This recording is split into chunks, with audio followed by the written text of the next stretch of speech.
नमस्कार विद्यार्थी आणि पालक मित्रांनो, मी अंकुश पाटील श्री छत्रपती अकॅडमी पुणेमध्ये आपलं मनपूर्वक स्वागत करतो।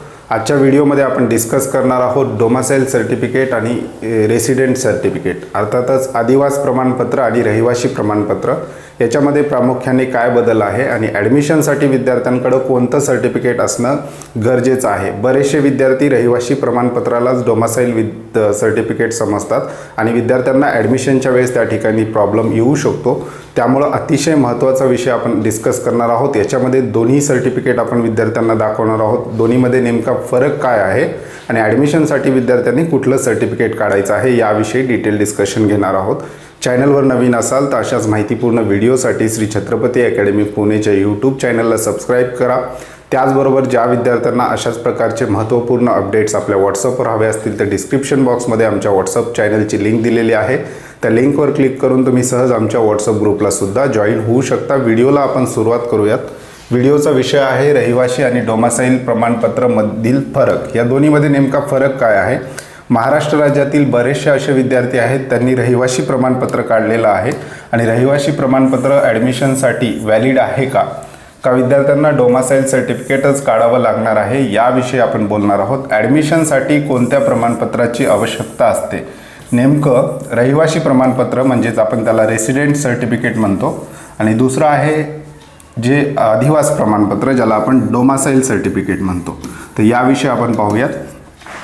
तत्पूर्वी श्री छत्रपती अकॅडमी पुणेचा ऑनलाईन काउन्सिलिंग कोर्स जो आहे 2025 साठीचा तो आम्ही लॉन्च केलेला आहे। 2024 मध्ये विद्यार्थ्यांनी त्या कोर्सला भरभरून प्रतिसाद दिलेला आहे। अगदी लिमिटेड सीट आपण या कोर्समध्ये ठेवलेल्या आहेत। ऑनलाईन कोर्स आहे।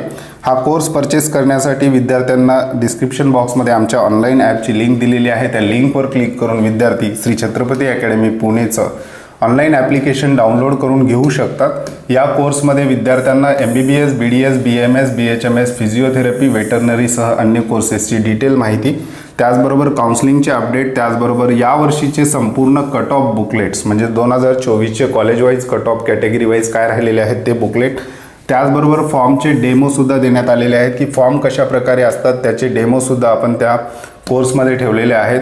त्याचबरोबर प्रत्येक कॉलेजची डिटेल दिलेली आहे। त्याच्यामध्ये कॉलेजच्या हॉस्पिटलपासून हॉस्पिटलला बेड किती आहेत, त्याचबरोबर कॉलेजची इस्टॅब्लिशमेंट कशा प्रकारे आहे याविषयी कॉलेजचे संपूर्ण डिटेल दिलेले आहेत। त्याचबरोबर विद्यार्थ्यांना काही प्रश्न असतील तर चॅटबॉक्ससुद्धा आपण त्याच्यामध्ये दिलेला आहे आणि सर्वात महत्त्वाचं आत्ता सध्याच्या घडीला डॉक्युमेंट प्रिपरेशनसाठी सुद्धा आपण त्याच्यामध्ये एक सेक्शन ठेवलेलं आहे।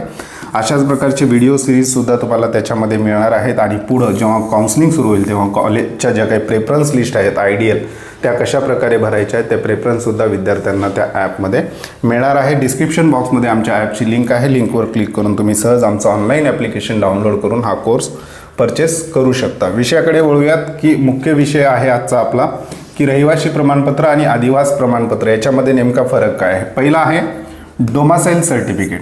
डोमासाइल सर्टिफिकेट ज्याला आपण आदिवासी प्रमाणपत्र असं म्हणतो, ॲडमिशनसाठी डोमासाइल रिक्वायर्ड आहे। म्हणजेच महाराष्ट्र शासनाची जी काही काउन्सिलिंग प्रक्रिया आहे, नीटचा रिझल्ट लागल्यानंतर काउन्सिलिंग प्रक्रिया दोन भागामध्ये विभागली जाते। एक आहे स्टेट कोटा आणि दुसरा आहे ऑल इंडिया कोटा।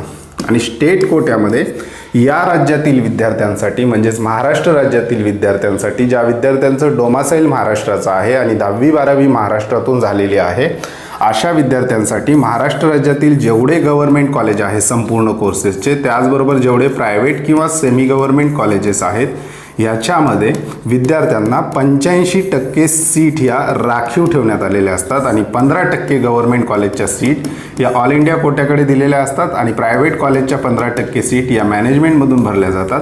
परंतु विद्यार्थ्याच्या मेरिटवर हक्काच्या ज्या काही सीट आहेत याच्यामध्ये विद्यार्थ्यांना संपूर्ण फीसच्या सवलती मिळतात। या 85% सीटसाठी विद्यार्थ्यांकडं दोन अटी प्राथमिक विद्यार्थ्यांनी पूर्ण केल्या पाहिजेत। एक तर विद्यार्थ्याचं डोमासाइल महाराष्ट्राचं असलं पाहिजे आणि दुसरं विद्यार्थ्यांची 10वी आणि 12वी ही महाराष्ट्रातून झाली पाहिजे। असे विद्यार्थी या 85% स्टेट कोट्यासाठी इलिजिबल असतात आणि सर्वात महत्त्वाचा क्रायटेरिया विद्यार्थ्याचं डोमासाइल सर्टिफिकेट महाराष्ट्राचं असलं पाहिजे, ज्याला आपण आदिवासी प्रमाणपत्र असं म्हणतो। आणि दुसरं बरेचसे विद्यार्थी फक्त रहिवासी प्रमाणपत्र काढतात। रहिवासी प्रमाणपत्र हे व्हॅलिड नाही ॲडमिशनसाठी। कॉलेजला जेव्हा तुमचा नंबर लागेल त्या ठिकाणी तुम्ही डॉक्युमेंट व्हेरिफिकेशनला जाता तर बरेचसे कॉलेज डोमासाईल सर्टिफिकेटची मागणी करतात आणि विद्यार्थ्यांकडे असतं रहिवासी प्रमाणपत्र. आता या दोन्हीमध्ये नेमका फरक काय आहे? डोमासाईल प्रमाणपत्र हे तुमचं परमनंट रेसिडेंट आहे, म्हणजे तुम्ही मूळचे महाराष्ट्रातले आहेत असं सिद्ध करणारं हे प्रमाणपत्र आहे.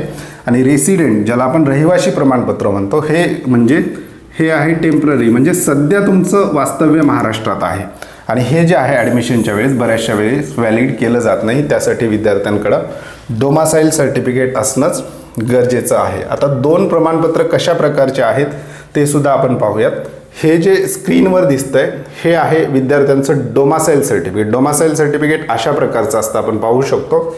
Certificate of age, nationality and domicile, म्हणजेच या ठिकाणी तिन्ही सर्टिफिकेट एकत्र दिलेले आहेत. बऱ्याचदा हे वेगवेगळे सुद्धा असतात, म्हणजे डोमासाईल वेगळं असतं आणि एज आणि नॅशनॅलिटीसाठी वेगळं प्रमाणपत्र दिलं असतं, ते सुद्धा चालतं. परंतु ह्या विद्यार्थ्याचा आपण डेमो म्हणून घेतलेला आहे. त्याचे तिन्ही सर्टिफिकेट जे आहे certificate of age, nationality and domicile एकत्र दिलेलं आहे.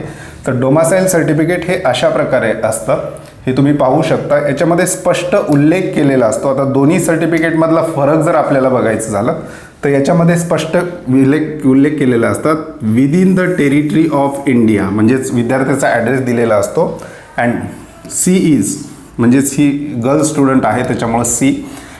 And C is citizen of India and domicile in the state of Maharashtra, अशा प्रकारे उल्लेख केलेला असतो की हा विद्यार्थ्याचं डोमासाईल जे आहे ते महाराष्ट्राचं आहे आणि ती सिटिझन ऑफ इंडिया आहे. अशा प्रकारचं मेन्शन असलेलं सर्टिफिकेट विद्यार्थ्यांना ॲडमिशनच्या वेळेस त्या ठिकाणी लागणार आहे. आता बरेचसे असे विद्यार्थी आहेत ज्यांच्याकडे रहिवासी प्रमाणपत्र असतं. हे बऱ्याचदा अडचणीचं ठरतं विद्यार्थ्यांना. रहिवासी प्रमाणपत्र CET सेलचं इन्फॉर्मेशन ब्रोशर जर आपण बघितलं तर त्याच्यामध्ये कुठेही रहिवासी प्रमाणपत्राचा उल्लेख केलेला नाही, म्हणजे ज्याला आपण रेसिडेंट सर्टिफिकेट म्हणतो. हे ॲडमिशनसाठी तसं जर पाहिलं तर व्हॅलिड असणार नाही. बरेचसे विद्यार्थी रहिवासी प्रमाणपत्र काढतात आणि त्यालाच डोमासाईल सर्टिफिकेट समजतात. तर असं करू नका. जर तुमच्याकडे रहिवासी प्रमाणपत्र असेल तर तुम्ही लगेच डोमासाईल सर्टिफिकेटला सुद्धा अप्लाय करून द्या, कारण हे सर्टिफिकेट येण्यासाठी विद्यार्थ्यांना वेळ लागत असतो. तर हे आहे रहिवासी प्रमाणपत्र. आता रहिवासी प्रमाणपत्र कशा प्रकारे असतं, म्हणजे आपण याच्यामध्ये फक्त साधा उल्लेख केलेला असतो विद्यार्थ्याचा, कारण हे टेम्पररी असतं, म्हणजे विद्यार्थ्यांचं सध्याचं वास्तव्य इथे आहे अशा प्रकारचं हे सर्टिफिकेट आहे.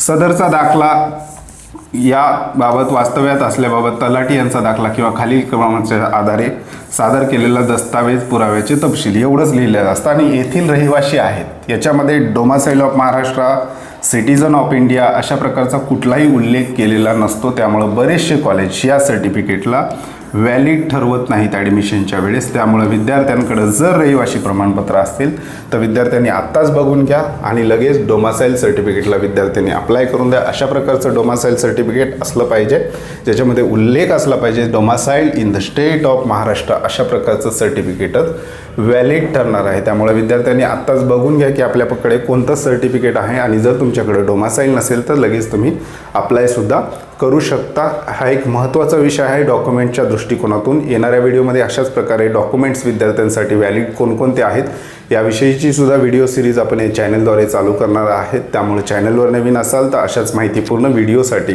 श्री छत्रपती अकॅडमी पुणेच्या यूट्यूब चॅनलला सबस्क्राईब करा. अशाच प्रकारचे अपडेट्स तुम्हाला व्हॉट्सअपवर हवे असतील तर डिस्क्रिप्शन बॉक्समध्ये आमच्या व्हॉट्सअप ग्रुपची सुद्धा लिंक दिलेली आहे. त्यावर क्लिक करून तुम्ही सहज आमच्या व्हॉट्सअप ग्रुपला सुद्धा जॉईन करू शकता. त्याचबरोबर ज्या विद्यार्थ्यांना आमच्या ऑनलाईन काउन्सिलिंग सर्व्हिसमध्ये भाग घ्यायचा आहे अशा विद्यार्थ्यांसाठी डिस्क्रिप्शन बॉक्समध्ये आमच्या ॲपची लिंक दिलेली आहे. त्या लिंकवर क्लिक करून तुम्ही सहज आमचं अँड्रॉइड ऑनलाईन ॲप्लिकेशन डाउनलोड करून घेऊ शकता. तुर्तास आजच्या व्हिडिओमध्ये आपण इथेच थांबतोय.